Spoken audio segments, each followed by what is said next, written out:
أعوذ بالله من الشيطان الرجيم بسم الله الرحمن الرحيم الحمد لله رب العالمين والصلاة والسلام على رسول الله وبعد.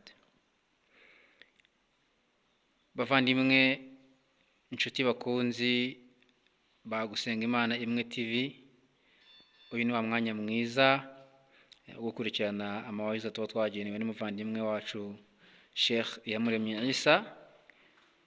Tumuhe ikaze imbere ya kamera TV yacu ugusenga Imana imwe. Muramubona masha Allah aricaye araganje yiteguye kuduha amawahiza. Ubwo rero tubibutse mujye gukora subscribe ndetse mugerageze kugeza iyi video ku bantu benshi, muduhe na comment, murebe ibitekerezo bitandukanye. Bavandimwe, turi hano ku bwanyu, turifuza kugera ku byiza byinshi hamwe namwe, niyo mpamvu ntacyo twageraho tubasize inyuma. Naam Sheikh, falyatafaddal mashkur.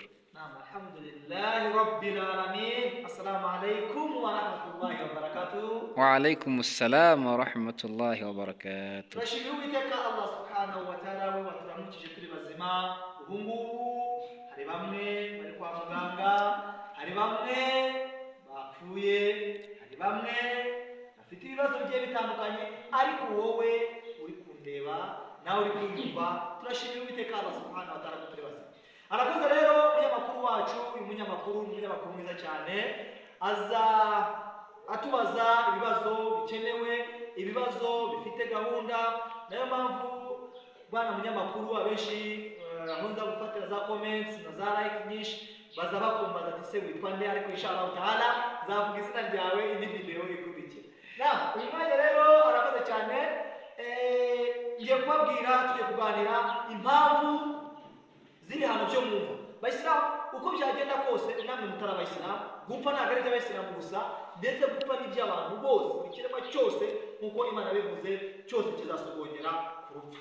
Uyu mwanya rero tugiye kureba impamvu z'ibihano byo mwumva. Mwumva rero habamo ibihano, wowe ntabwo wabyumva, wowe ntiwabyiyumvisha, ariko icyo nakubwira cyo mwumva habamo hari impamvu z'ibihano byo mwumva. Impamvu ya mbere, kuba warabangikanyije Uwiteka Allah subhanahu wa ta'ala. Umuntu wese udasenga Imana imwe rukumbi, ariko umuntu yisenga mu butatu butagatifu akaramuka apfuye, icyo gihe azagira ibibazo hariya mwumva, azahuramo n'ibibazo hehe mwumva. Icyo twabasaba rero ni uko mwasenga n'ukuri kw'Imana pe, mugasenga Imana imwe rukumbi, mugasenga Imana imwe rukumbi. Imana yahanze isi, Imana yahanze ijuru, Imana yakuremye, Imana yaremye ibintu byose, ntabwo mufatanyije nawe ni ugusenga. Ni Imana imwe gusa, imwe yonyine. Umuntu rero utarabangikanyije Imana, umuntu nguwo ntabwo ashobora kuzahura n'ibihano byo mwumva. Icya kabiri, kuba uri indyarya.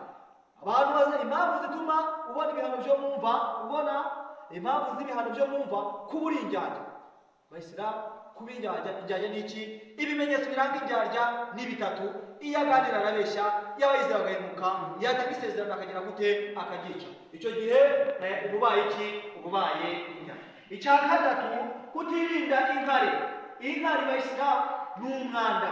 Inkari, umuntu wese ugenda kwihagarika yarangiza ziriya nkari zikamutarukira. Bayisilamu, namwe mutari abayisilamu, ndetse ntabwo ari byiza kuba wagenda ukanyara, wamara kunyara cyangwa se wagenda kwihagarika mu buryo bworoheje, ziriya nkari zikagenda zigutarukira. Icyo gihe nutirinda umwanda w'inkari uzahura n'ibihano hehe mwumva. Icya kane, kubunza amagambo. Ahangaha kubunza amagambo ni iki? Kubunza amagambo, wabaye kauteranya mu miryango. Abantu ugenda, ntuze yasambanye, ntuze yibye, ntuze yaroze, ntuze afite inda, urabizi ntuze, urimo uragenda ugasenya amagambo. Icyo gihe iyo usenya amagambo cyangwa se uba kazarusenya, icyo gihe umenye ko uzahura n'ibihano byo mwumva hari. Ndabasaba ko umuntu ubuza amagambo atari byiza yagomba kubireka, aho bakabanira neza n'abantu bagize gute, babanye neza, ntube impamvu z'uko bakuta kanyamagambo. Ikindi, impamvu ya gatanu, kurira uwapfuye cyane. Ahangaha ndagira ngo mbabwire, iyo umuntu yapfuye ntabwo ari byiza kugira gute umuririre, ahubwo kurira uboroga. Kurira ntacyo bitwaye, ushobora kuba wagira umusho cyangwa se umosiyo ukarira, mara kurira, ariko ntabwo wirinda kuvuza iki? Kuvuza induru. Uvuza induru ntabwo ari byiza, kuvuza induru ntabwo ari byiza. Icyo gihe urarira ariko wirinda kuvuza induru. Icya gatandatu, kwiha mu minyago itaragabanywa igice cy'ikirenga. Icya karindwi, ubusambanyi. Umuntu wese w'umusambanyi n'umusambanyikazi, icyo gihe impamvu z'ibihano byo mumva, icyo gihe nawe azajya gute? Azahana. Icya munani, kurya riba.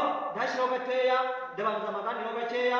Kurya riba ni ukurya iby'inyongera, ibyiyongere. Ndaguha urugero, ushobora kuba hari 2,000, akuguriza 2,000, ejo nkagura 2,200. Ayo 200 niyo bita riba, kujya iby'ikirenga. Bayisilamu, namwe mutari abayisilamu, niyo umuntu aguha 2,000, gerageza uzamusubize 2,000 byonyine, icyo gihe ntabwo uzaba uriye. Dusoza rero, icya nyuma, icya 9 ni ukwibona. Kwibona, kwirata, kwikuza. Icyo gihe uzaza umenya ko Imana idakunda umwibonyi cyangwa se uwirata. Nuko ufite amafaranga, ndabizi neza ufite amafaranga, ayo mafaranga ariko ntiwayavukanye, ariko nturamukene, ntibizaguhe impamvu z'uko ugomba gutesha agaciro umukene. Rero munyamakuru, ndumva ikiganiro twateguye cyari icyo ngicyo. Amahoro y'Imana abane namwe.